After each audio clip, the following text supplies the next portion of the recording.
Hello and welcome to In Touch. It's been 51 years since Cardiff City were last in football's top flight. But if patience is a virtue, then the fans have been rewarded and then some this season. And I'm very delighted to say that the man who's orchestrated the Bluebirds' promotion to the Premier League, manager Malky Mackay, is with me to share the secrets of his success. And there's one just sitting right alongside you. That is one major success. You must be a very proud man. Yeah, it's nice to be able to get the hands on that. It's been at the training ground all week, so it's been we've been shining it every morning. You always seem cool, calm and collected. You seem cool, calm and collected at this point in time, but there's got to be a tiny little buzz still inside Malky Mackay. You know, yeah, I know it's been a couple of weeks now, but there must be an amazing feeling still. Yeah, I think when we got the point at Charlton to be promoted, it was a bit surreal. It was like the semi-final against Crystal Palace. You know, everyone coming on the pitch and as if you get to a cup final. The point at Burnley that got us over the line and we got the championship meant that, you know, we celebrated in front of a little band of 2,000 people there, and that felt nice as well. But I think on Saturday to lift this trophy and the medals in front of 27,000 of our own fans and be able to do the walk round with our families, that's when it really hit home that we went up as champions and we've won this league, and that's probably where the start of the special feeling has kind of come on. Yeah, I mean, I was lucky enough to be at the Bolton game, and it was an amazing feeling to be there. And you could see the reaction of the fans, obviously the reaction of the fans after the Charlton game as well, with the pitch invasion. Yeah. I mean, they've been waiting a long time. Did you feel an extra pressure because of that? Yeah, I have to say that there has been that pressure on the whole season. I think when the owner in Tanstry decided to invest in the club this year, and you know, a 3-year plan really became a 2-year plan.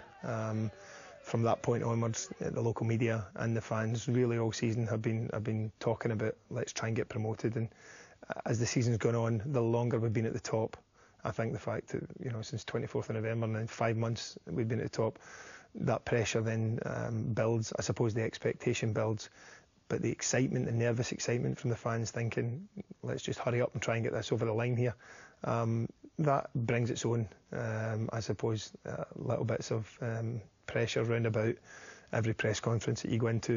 You know, they want to talk about it more and more, and then talk about past failures. And even when we had a slight wobble in March, when we had a couple of wins, a couple of draws, a couple of defeats, you know, then people started to say, are they going to blow it again?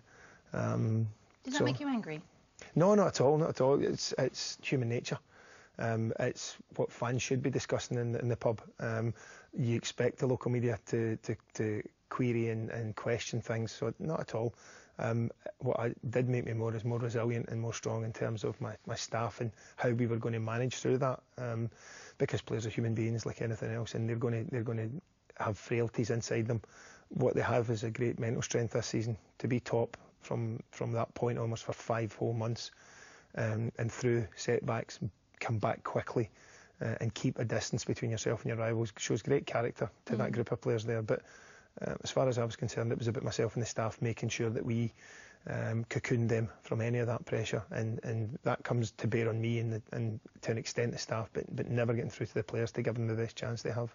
We'll talk about the players in a minute, but I do want to talk about you, because, you know, you've had all sorts of things said about you, so many things have been read about you. I mean, people, just the accolades are coming thick and fast now. But personally for Malky Mackay, what was it like? Tell me about that moment. Charlton, you're there playing Charlton. I know Chris Powell, who's a great mate of yours, came across and told you about the goal at Millwall, which obviously sealed things, but, you know, you kept your focus on that match. But there must have been things going on in your head, synapses buzzing the whole time. I mean, what was that moment like for Malky Mackay? Yeah, I suppose David Kerslake came behind me and said, it's finished, Millwall Water's finished, we're up. And Chris heard that and he came over, shook my hand with a cuddle, and we spoke about old times at West Ham, and we sat in the bed next to each other, and we were roommates at West Ham. Yeah. And for the last minute and a half of the game, the two of us are sitting reminiscing. And the game's going on, the two managers aren't actually concerned about the game. So you weren't as focused as you looked then, were you? No, the two of us are sitting talking about old times at West Ham and just about good things. I think with the final whistle, there was that much of a frenzy.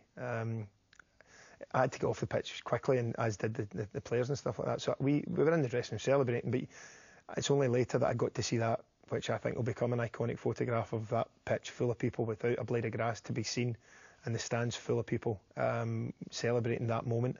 I was unfortunate I never got to see that at the time, but I think now looking back on it, it kind of over the next few days after that, it was a bit of a whirlwind, and it really is only kind of now where that's kind of settling down. It's like, yeah, we did what we were asked to do, what the city desperately wanted, and what the owner wanted as well. Did you feel there was a sense of vindication? Did you feel, look, you know, I've delivered, we've delivered here?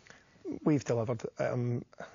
2 years ago, when I was interviewed for the job, and I put my plans in place and offered them the way that I wanted to structure a football club, and they went with it at the time, and they allowed me the chance to do that.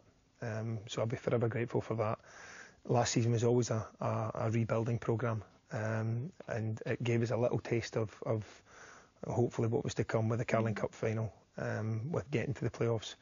But there was still that tag of nearly men as Cardiff, and that's something that we desperately wanted to change, because there is so many good people here. It is a city that desperately loves its football and wants to be in that top division. So this season was always going to be that season to be able to be given the chance again to bring in another group of players this summer, and mould them together into a team that gets the formula right, because that's what it's all about, getting the formula right to actually attack promotion in this league, with the amount of games you've got, and with the type of games and the frequency of games. You need a variety in your squad. You need some experience. You need youthful energy. You need good people, and you need good staff. And this season, it's been a building programme over 18 months. And this season, the club, to be fair, have allowed me to do that, and give me the best chance I can. Certainly, somebody myself who's been able to be in and around the club in my role, obviously, as a sports presenter, there is a real sense that you're a club who are very much together. You're tight-knit, you all fight for each other. So you've got something of a dilemma, haven't you, this summer? Because, it's a truth universally acknowledged that the players that get a club to the Premiership aren't necessarily the players that keep a club in the Premiership. You've got guys that have fought for you that you obviously feel loyalty to. They feel loyalty to you. They might not be with you next season. I mean, how do you cope with that as a man and as a manager? It's difficult. Happened to me twice. Happened to me going from leaving Norwich once we get promoted, and West Ham. On both occasions, I could have stayed. I was in contract, but I wanted to play football. And at the end of the day, footballers invariably want to play football. And you're right. There's been a group this year of staff and players that have been so together. There's only a few dressing rooms in my career where something just clicks, and everyone in the dressing room seems to get on with each other. They're not all best friends, but they seem to get on with each other, and there's no cliques, and there's no factions, and there's no egos against each other. Have you stamped that out?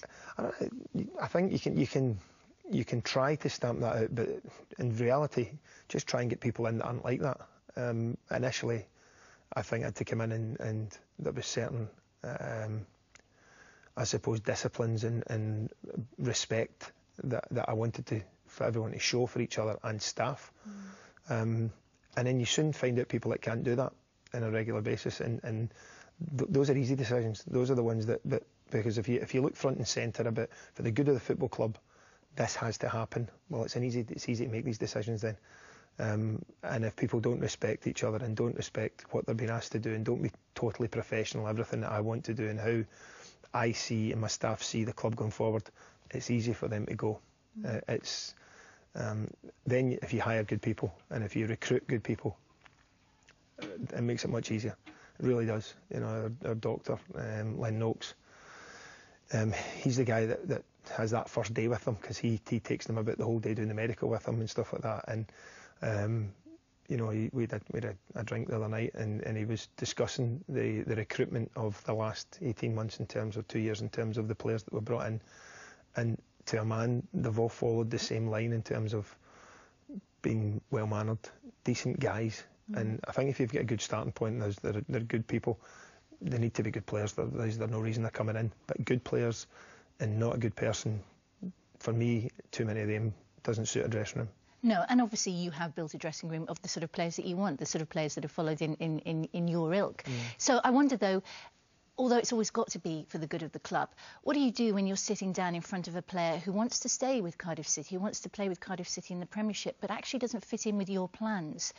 you know, you're a nice guy. That can't be easy. I mean, but how do you go about it? You know, are you just ruthless? That's an honest conversation. It's a conversation. Invariably, that comes after they've maybe not been in the team for a while, or they won't be in the team. You know, there'll be people going out of contract. There'll be people being contracts renewed. But invariably, we've got most of the boys under contract. So, you know, as and when the squads go in for the Premiership and the 25-man squad goes in, there'll be then people out with that 25-man squad. And in that week or two, that's when it'll be a conversation. We sit down, we chat, discuss. It'll be just about the club moving on, my thoughts on the club moving on, and about players playing football. And at the end of the day, players realise that, you know, they realise that everyone finds a level, whether it's their thoughts or the manager's thoughts.